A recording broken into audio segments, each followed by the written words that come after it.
मालिक, ओ मालिक। हाँ बोलो, क्या हुआ? क्यों इतना चिल्ला रहे हो? मालकिन, वो मुझे कुछ पैसे चाहिए थे।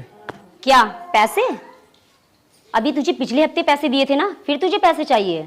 मालकिन, वो पैसे तो खर्च हो गए और अभी त्योहार भी आने वाला है तो मुझे नए कपड़े लेने हैं। अच्छा, तू भी अमीरों की तरह त्योहार मनाना चाहता है और तुझे भी नए कपड़े चाहिए?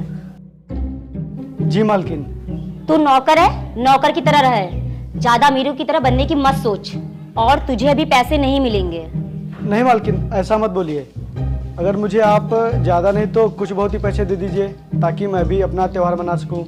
जाके काम कर, शाम को मालिक आएंगे, उनसे बात कर लेना। जी ठीक है, शाम को आता हूँ, मालिक से बता देना आप।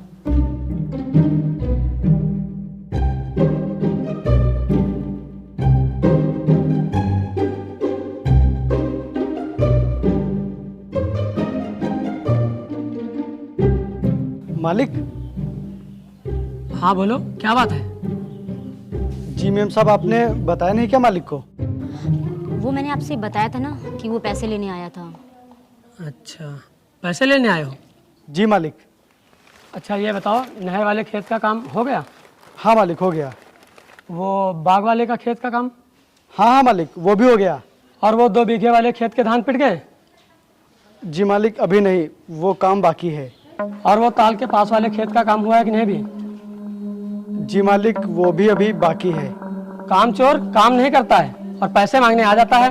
काम याद नहीं रहता है, पैसे याद रहते हैं। चल जा, काम कर पहले।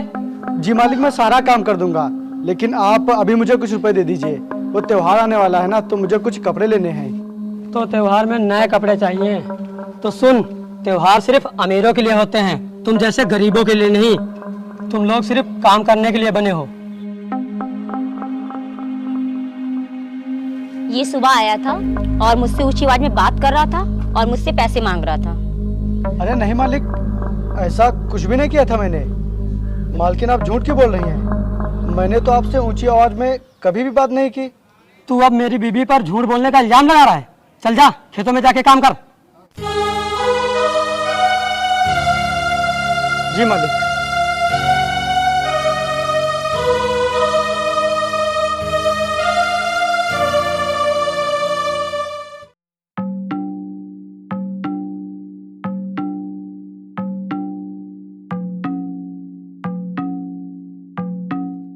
अरे प्रदीप, चलो खेतों की तरफ चलते हैं, देखते हैं कितना काम हो गया है। जी मालिक।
इतना सारा काम बाकी पड़ा है और तू बैठा बैठा आराम से पानी पी रहा है।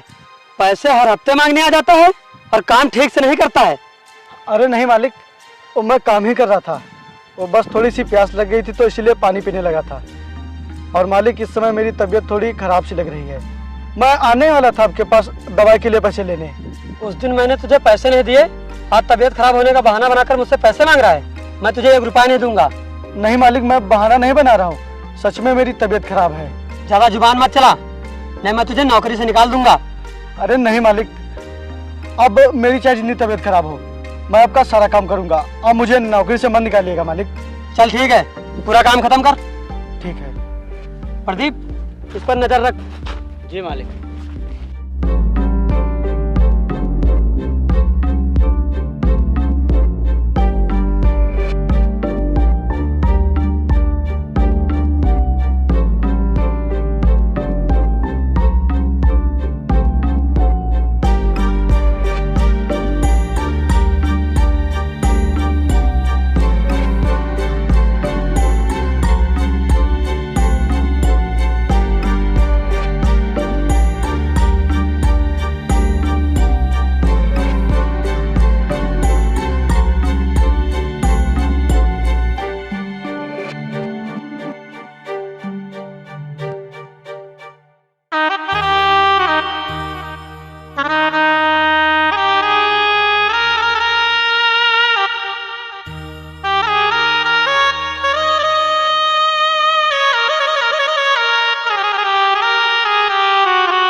मालिक, वो विपिन खेतों में काम नहीं कर रहा है, वो लेटा सो रहा है। आने दो उसे शाम को।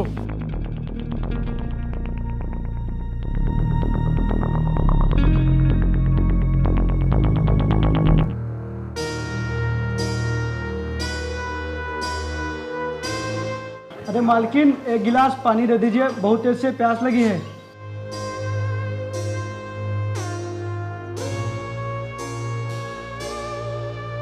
एक गिलास पानी नहीं, आज तुझे सारे काम से छुट्टी भी मिल जाएगी। जी मालिक, आप ये क्या कह रहे हैं? मैं सही कह रहा हूँ, और आज से मैं तुझे नौकरी से निकाल रहा हूँ।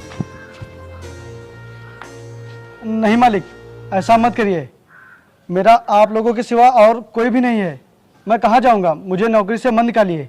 अच्छा, अब माफी मांग रहा है। यहाँ से जाने के बाद खेतों में सोता रहता है, काम चोर कहीं का। नहीं मालिक, वो मेरी तबीयत खराब है, इसलिए मैं थोड़ा आराम करने लग गया था। और मैंने आपसे दवाई लेने के लिए पैसे भी मांगे थे, लेकिन आपने पैसे दिए ही नहीं थे। तुझे हरदम पैसे चाहिए, मैं तुझे एक भी पैसा नहीं दूंगा। और निकल जा यहाँ से, और तू अब इस घर में नहीं रुकेगा। नहीं मालिक, ऐसा मत करिए मालिक। आज से मेरी चाहे जितनी तबीयत खराब हो, मैं आपका पूरा काम करूँगा, लेकिन मुझे इस घर से मत निकालिए मालिक। अब मुझे तेरी कोई जरूरत नहीं, निकल जा यहाँ से। प्रदीप, यहाँ आओ। जी मालिक। आज से सारा काम तुम संभालोगे। जी मालिक।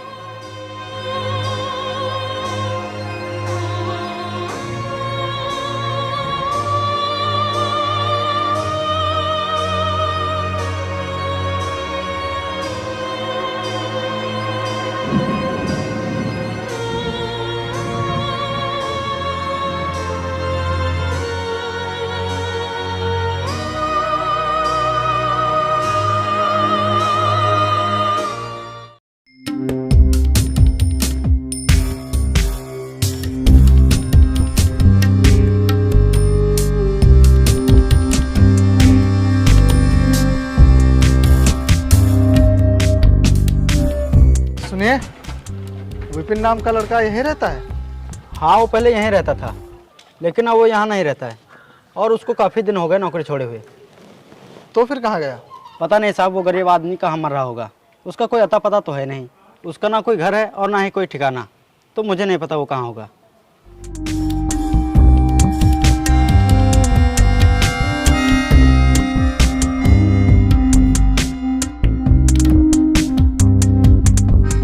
सुनिए, आप विपिन नाम के लड़के को जानते हैं?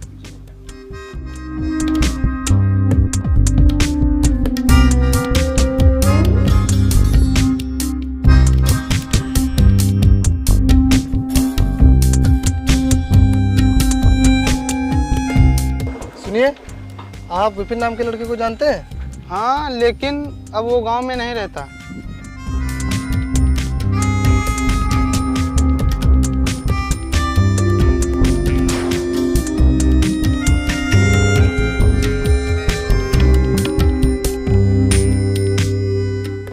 भाई, यहाँ कोई विपिन नाम का लड़का रहता है? हाँ, पहले तो रहता था, अब पता नहीं।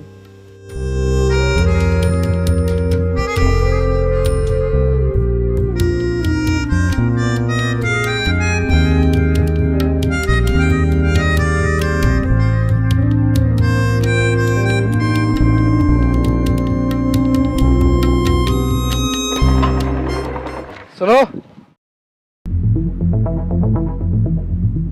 क्या तुम इसी गांव में रहते हो? हाँ साहब, मैं इसी गांव में रहता हूँ। क्या तुम विपिन नाम के आदमी को जानते हो? साहब, ये नाम तो मेरा ही है। क्या? लेकिन मैं कैसे मान लूं कि ये नाम तुम्हारा ही है? साहब, आप माने चाहे ना माने, लेकिन ये नाम मेरा ही है। अच्छा।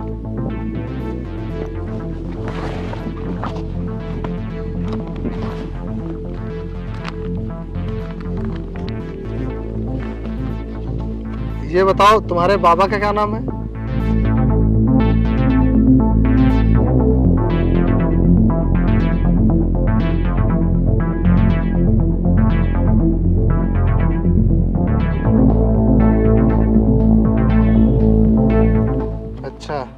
मुझे यकीन हो गया कि तुम्हारा नाम ही विपिन है।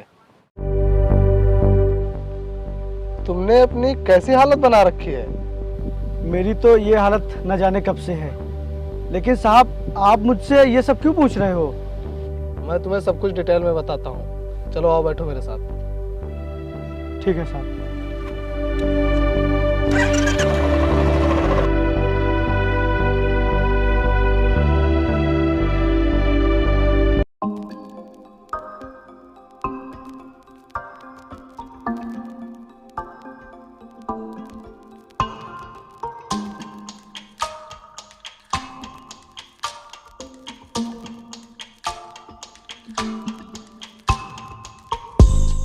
सुनो, हुकुम सिंह कहाँ है? बुलाओ उन्हें। मालिक तो यहाँ नहीं है, वो तो खेतों की तरफ गए हैं। कितना समय लगेगा उन्हें आने में? अब उन्हें तो शाम हो जाएगी। चलो मुझे उनके पास ले चलो। ठीक है, चलिए।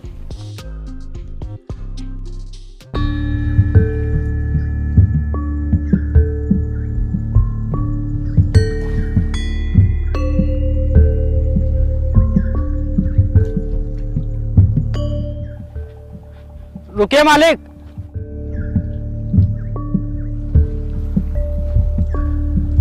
हाँ प्रदीप, क्या काम है? मालिक ये वकील साहब हैं और ये आपसे मिलना चाह रहे थे। हाँ वकील साहब, बताइए क्या काम है? हुकुम सिंह, अब तुम्हें अपना मकान खाली करना पड़ेगा और जो 100 बीघे की जमीन पर तुम्हारा कब्जा है उसे भी हटाना पड़ेगा। लेकिन क्यों वकील साहब, क्या हुआ? क्योंकि इस पूरी प्रॉपर्टी का असली मालिक मिल गया है। असली मालिक? अरे मैं ही तो हूँ असली मालिक। अरे क्या मजाक कर रहे हैं आप? मैं मजाक नहीं कर रहा हूँ, आप इसके असली मालिक नहीं हैं। अच्छा, तो फिर कौन है इसका असली मालिक? इसके असली मालिक वो रहे।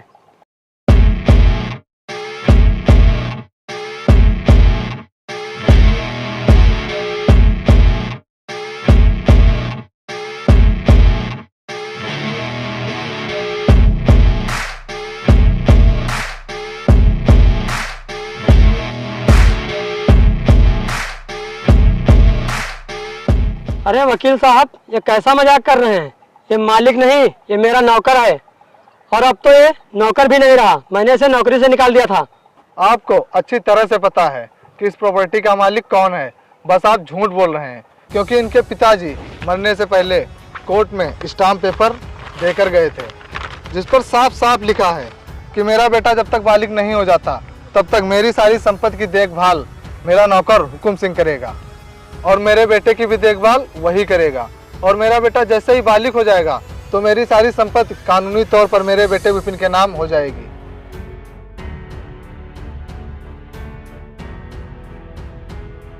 बोलो, क्या ये कागज झूठ है? हाँ ये सच है, मैं विपिन के पिताजी का नौकर ही था। वाह वाह, तुम लोग मेरे ही टुकड़ों पर पल रहे थे और मुझे ही 2 वक्त की रोटी नहीं दे रहे थे। तुमने मेरी जमीन पर कितने दिन राज किया, लेकिन मुझे एक एक पैसे के लिए तरसाते रहे। मुझसे मेरी जमीन पर काम करवा रहे थे तुम लोग। अगर तुम लोग चाहते तो ये बात मुझे कभी भी ना पता लगती, लेकिन किस्मत को कुछ और ही मंजूर था। तुम लोगों को तुम्हारा लालच ही ले डूबा। वो तो अच्छा हुआ कि मुझे वकील साहब मिल गए, नहीं तो तुम लोगों ने तो मेरे ही घर से मुझे निकाल दिया था। अब बोलो, अब तुम लोगों के साथ क्या किया जाए? तुम लोग घर से निकलोगे या फिर जेल जाओगे? विपिन, हमें माफ कर दो, हमने ये सब लालच में आकर कर दिया। हाँ विपिन, हमें माफ कर दो, हमसे बहुत बड़ी गलती हो गई है। मैं तुम लोगों की तरह निर्दयी नहीं हूँ। आज से तुम दोनों इस झोपड़े में रहोगे, जहाँ पर पता नहीं मैंने कितनी रातें गुजारी हैं। और तुम ही दोनों आज से पूरे 100 बीघे की खेती अकेले करोगे। यही है तुम्हारी सजा।